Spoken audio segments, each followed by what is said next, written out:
Welcome to the Capital Gains Tax Solutions podcast, also streaming on Expert CRE Secrets podcast, where we believe most high net worth individuals and those who help them, they struggle with clarifying their capital gains tax deferral options.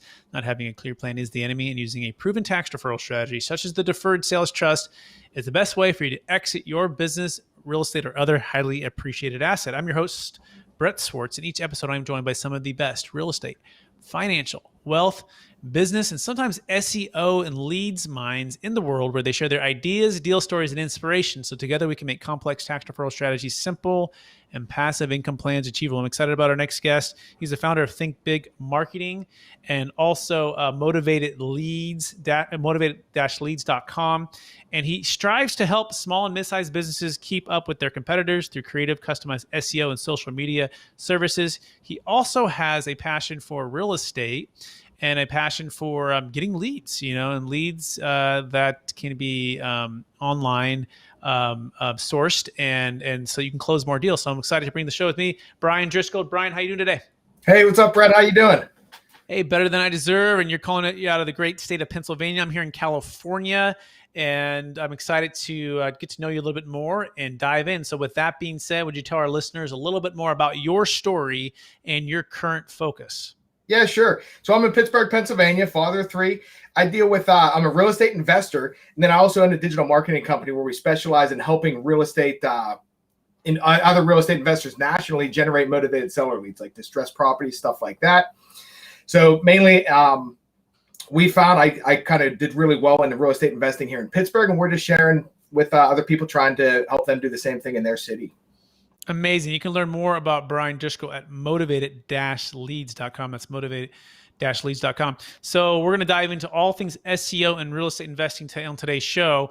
Before I go there, though, I want to take one more step back, Bryan. I believe we've all been given certain gifts in this life, and these gifts have been given to us to be a blessing and a help to others.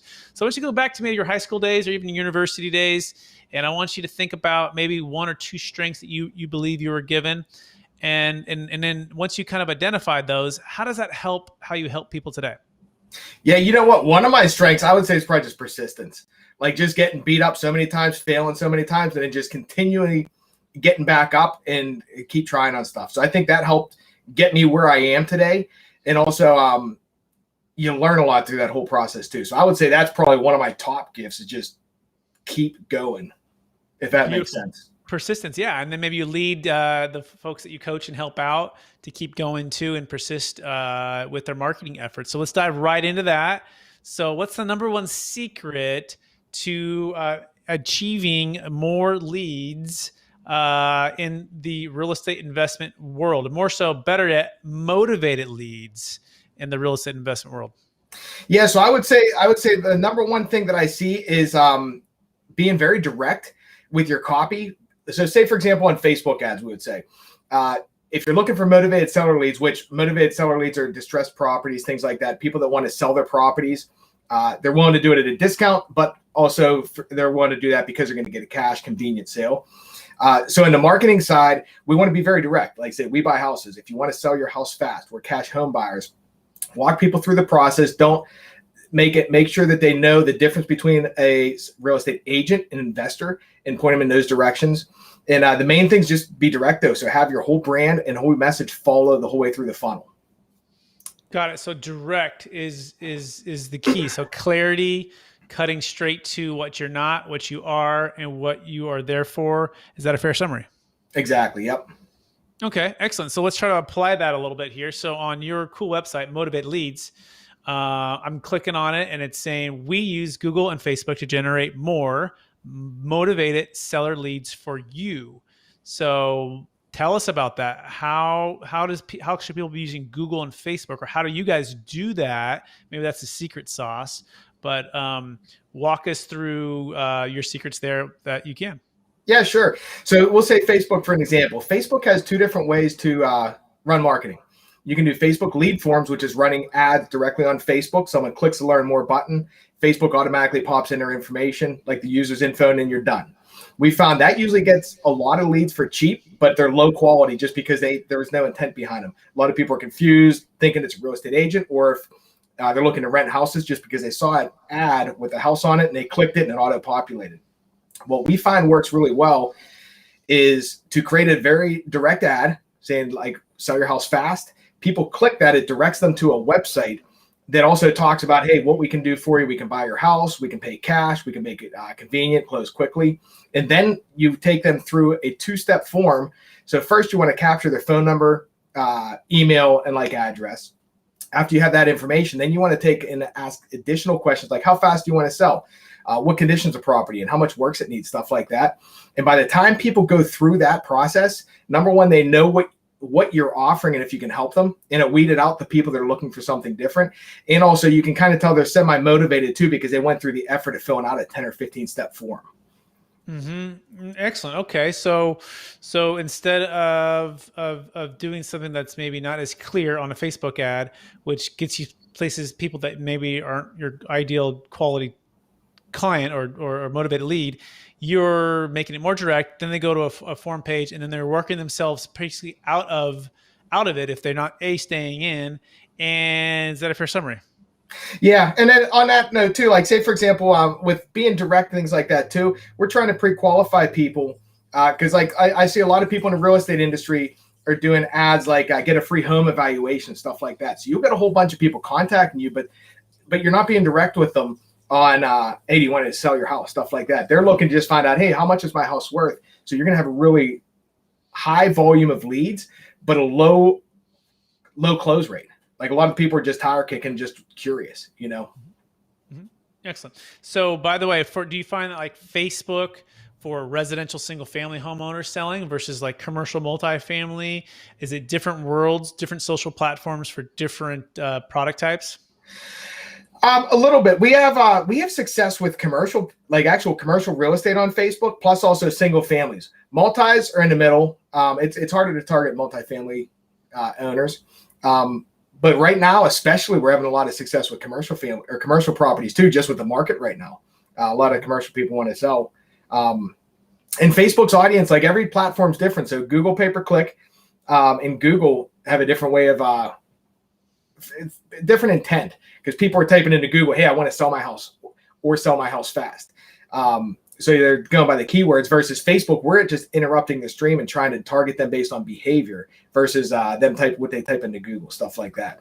Interesting. Yeah, that's the thing where expertise comes in, right? Because you're going to help your clients, by the way, go to motivated-leads.com to build out those things, help them with the copy, correct me if I'm wrong, and then basically put it on autopilot and then see what happens. Is that a fair summary? Yeah, 100%. Okay, cool. And curious on the cost of something like this, A to Z, someone says, hey, Bryan, here's what I got. I got $5,000 to spend. You know, what type of timing frame on this? What's the steps to getting all this stuff going? You know what? We make it really easy. We kind of do it. It's like white glove service. And say, for example, we're doing Facebook and SEO. We'll write all your content for your website. We write your blogs. We optimize your website. We do your off-page link building. We do all that stuff. On the Facebook side, we custom make your ads. We brand them to you. We set everything up. The main job of the investors and agents we work with is for them to answer the phone. Don't let people go to voicemail. And when leads come in, call them pretty quickly. Mm-hmm. You know, and normally like on the pricing and stuff too, like say, for example, Facebook and SEO, we charge $2,500 a month. And then the rest would go to ad spend. Mm-hmm. to push your ads out on Facebook or the platform. Got it. So $2,500 a month is for the service, and then anything and above would just be for ad spend. And on average, if it's probably different for everybody and depending on their ability to close, but what kind of leads are you generating? What kind of results are people seeing? Yeah. So what I see nationally on average is like $50 to $80 per lead on the ad spend side. And then say, for example, California, we're like $125, maybe $150. But on average, $50 to $80 in most of the states. Pittsburgh, I'm like $50 to $65, give or take. And then we have a 9% close rate on the leads. So it's a pretty strong close rate, I believe. So like almost 1 out of 10, 1 out of 11 leads we have coming in, we're able to lock up a deal. Mm-hmm. Excellent. So 9% close rate on the leads, $50 to $80 per lead on most states. California about $125, $2,500 per month for you guys to set everything up, get everything going, and keep it going. That's pretty cool. What's been the biggest surprise, I guess, with COVID-19 and online Is there been any shift in what you guys are doing, or is it just more of what you already been doing before? You know what? It's really interesting with COVID because a lot of these investors I talk with, a lot of the guys were doing foreclosures, and now with all the moratorium and everything, that you can't foreclose, you can't do any of that kind of stuff. A lot of the guys are losing their deals, so everyone's looking for online marketing or different areas. Some guys are going to mailers, some guys are driving for dollars, stuff like that. So COVID had a huge effect. Same on the commercial real estate side too. A lot of these places are going vacant because people are working from home now. So we're seeing tons of stuff, which is working well too, because we can help with the digital space. If you're doing it, looking for pre-foreclosure, stuff like that, we can target motivated sellers and you can still continue your same type of business. But it's a huge swing for a ton of investors that we're dealing with. Excellent. What's the most rewarding part of what you do, Bryan? You know what? We're helping people crush it. I like mainly helping people succeed from like what we've found already. So mainly just trying to help people that are hardworking people take their business to the next level and focus on what they want and not get dragged into the weeds on all this stuff that they don't want to learn about. Yeah, makes perfect sense. And what's the one thing you think this year, as far as from a marketing standpoint, or maybe put it this way? So we sell capital gains tax, solutions, right? So it's something that's like either pre-sale that people want to find out about it, right? And I've looked at like, I've done some mailers, right? Haven't really run the Facebook ads, and do a lot of do the posts. So what's the maybe the secret or the thoughts on not just getting to the seller, but getting them to them and educating them, not just on the sale of a property, but the sale of a service? Is there any difference there with the way you would approach it? There's a little bit of difference, but it's very similar. So say, for example, with your kind of product, you could do a couple of different things. Like you could do, say, Google pay-per-click or even SEO, get people to your website. And then I'm guessing a lot of times it's not they have to come back to the website or they have to come back, think about it, stuff like that. So what we would do is we would build a funnel. First, top of the funnel, we'd get people to the website through maybe Google, maybe even Facebook, SEO. And then the people that come to the website, we would track through pixels. It's called a Facebook pixel or Google tracking. We'd have code on your website and track their behavior. Some people, if they added the cart and didn't purchase, we would add them to a list. And then what we can do, it's similar to like when you go to Amazon or something, you look at a pair of shoes and then that shoe's following you around. We can put ads in front of the very specific people that did certain things on your website and try to push them into the sale process. Like get back in front of them and be like, hey, here's a 10% off coupon. We saw you were interested, but you didn't purchase. So we stay in front of them. And it's very cheap to do that too, because you're only showing ads to the people that already were on your website and had intent to either learn about it. Same thing with blogs, like people that are looking for answers, stuff like that. You already know what they're looking for. They were already on your website reading. We could put ads back in front of those people with really relevant stuff and have a high close rate there. That's awesome. Yeah, so it's very targeted marketing. It's strategic. It's specific. It's using pixels to do that. It's creating a funnel from the top down. Fair summary? Yeah. Cool. Yeah, definitely fair. That being said, what's the biggest frustration? We're going to focus a little bit on capital gains tax deferral, right? So I don't know if you've sold businesses or sold real estate, but I'm curious, Bryan, what's the biggest frustration for you, for your clients or friends or family when it comes to capital gains tax deferral options or the 1031 exchange or something like that? Yeah, so stuff like that. Like I actually own a lot of properties. I've never sold them. I kind of just hoard them. I was just thinking about I'm actually dealing with a property right now, which I was thinking about capital gains. I have a property I'm living in and I'm buying a new property. So I'm going to keep my current house as a rental and I want to transfer it to an LLC. So I was talking with the attorneys on, hey, what do I want to transfer this to myself for? Without also causing like school tax and everything to increase. So because I was thinking I want to get that cost basis to as max as I can when I put it in the LLC. So things like that, I was going back and forth, and then he pretty much said, hey, whatever it's assessed at, we'll just transfer it. And then that's going to be your cost basis, which is more than I was originally going to do it. But he said, don't put it to the max value because then otherwise I'm going to screw myself on property taxes in the future also. Mm-hmm. So just to clarify, so what you have a primary house that you want to turn it into a rental? Is that what you're saying? Yeah, my primary residence, I'm turning it into a rental because I purchased a new primary. Got it. Okay, gotcha. Yeah, excellent. And then the plan would be to 1031 out of that, is what you're saying? No, what I'm going to do is I'm keeping the primary residence. I'm going to move it into an LLC, I put all my properties in a separate LLC. So I'm moving it into LLC, but that's triggering a sale. Like it's technically showing a sale. So I had to determine what's the sale price. So, you know what I mean? Without raising my taxes, like the school tax, all that kind of stuff, and screw myself there. But I still want to get my cost basis as high as possible. You know what I mean? For down the road. And does that trigger the capital gains tax too when you do it like that? No, because it's my primary residence. Yeah, because you have the 250, right? Because single, yeah, or 500 married, right? Right. Yeah. Yeah. Cool. Yes, and I've been here a long time too. I've been here over 2 years. That's creative. Yeah, it's a creative way to do it. Yeah, and then for our listeners, like we just did an $8.3 million deal in Palo Alto, and they had a similar thing, except it was even bigger than their 500 exclusion. And so they used the deferred sales trust. We have a solution for that to defer the tax, and then you can invest it back into real estate or hard money lending or put it to stocks, bonds, mutual funds. You can learn more about that at capitalgainstaxsolutions.com if anyone's listening and curious about that. That being said, are you ready for the lightning round? I am.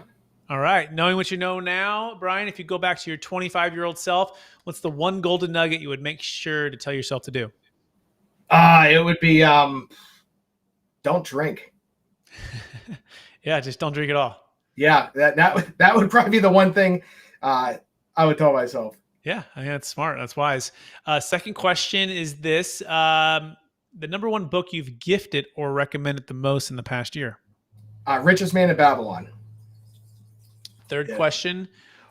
What's your favorite leadership quote or theme you strive to live by? Favorite quote would be if you can think it, you can. If you can think and believe it, you can achieve it. Mm-hmm. Beautiful.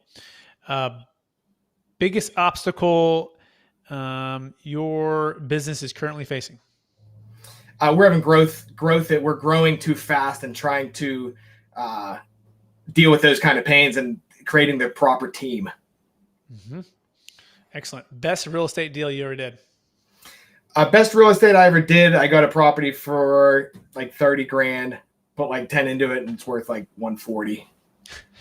You still have it, right? You haven't sold anything. Yeah, I don't even know how to sell a house. I just keep them all.